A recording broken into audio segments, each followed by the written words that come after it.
کنارہ ان کا تھا جس وقت وہ فوج نار سے نکلا کہ دیکھو یوں نکلتے ہیں جہنم سے خدا والے ہزاروں میں 72 تن تھے تسلیم و رضا والے حقیقت میں خدا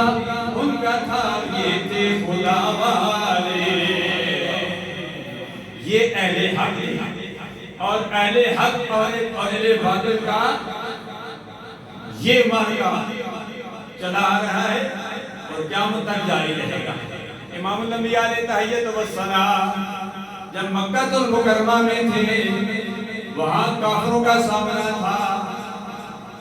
آپ نے 53 سال گزارے پھر مدینہ طیبہ آئے آپ نے وہاں 10 سال گزارے وہاں کافروں کا سامنا تھا مدینہ طیبہ آئے مدینہ طیبہ میں آپ کو منافقوں کا سامنا کرنا پڑ گیا منافق نمازیں میں پیچھے پڑتے ہیں اور آپ کے خلاف پروپیگنڈا بھی کرتے ہیں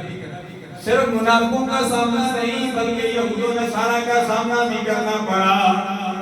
اور وہ وقت بھی آیا کہ آپ نے یہود و نصارہ سے جو قبائل تھے ان سے معاہدہ بھی کیا امن کا معاہدہ کیا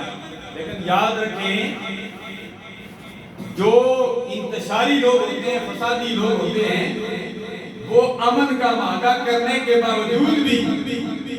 وہ فساد سے باز نہیں آتے